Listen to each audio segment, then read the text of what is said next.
I'm going to break it up a little bit with a little bit of an emotional kind of a shift over here. Dylan, this is for you. Mary asked a really simple question: is it much more difficult to meet people on the Big Island? That's kind of we don't get those kinds of questions too often. Let's kind of, what's your take on that, Dylan? Not at all. I mean, that's the best part about not just the Big Island, but Hawaii in general, is how welcomed you will be.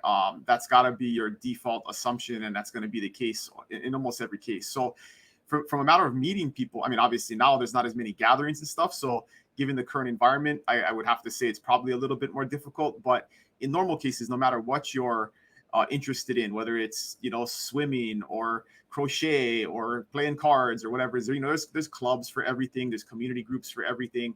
And you just got to get involved in those different types of community groups. And another thing, a great thing to get involved and do is get involved in something cultural, like join a hula halau and learn how to dance hula. Even if you've never done it, or if you're older, there's always a kupuna classes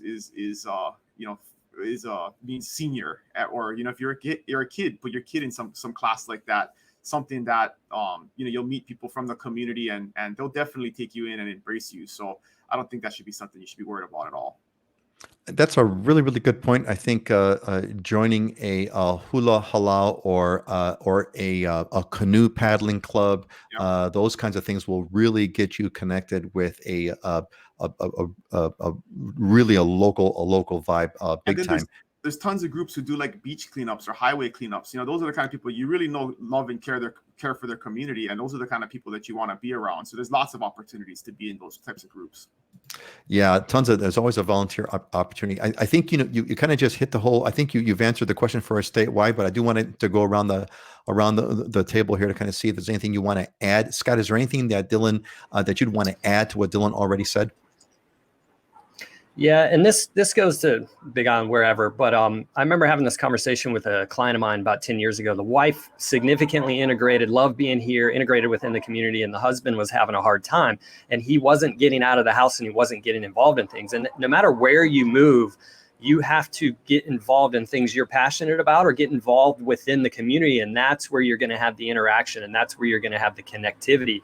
People here are very friendly and very opening, but you got to take that step. If you stay at home and are isolated, the people aren't coming to knock on your door. You've got to go out within the community.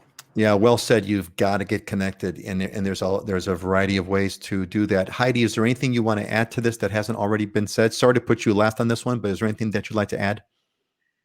Well, great comments. That's really what I find is the difference between somebody that's going to move to Hawaii and last a year or two and then want to move back to the mainland, and then somebody who really embraces the community and makes friends and gets involved.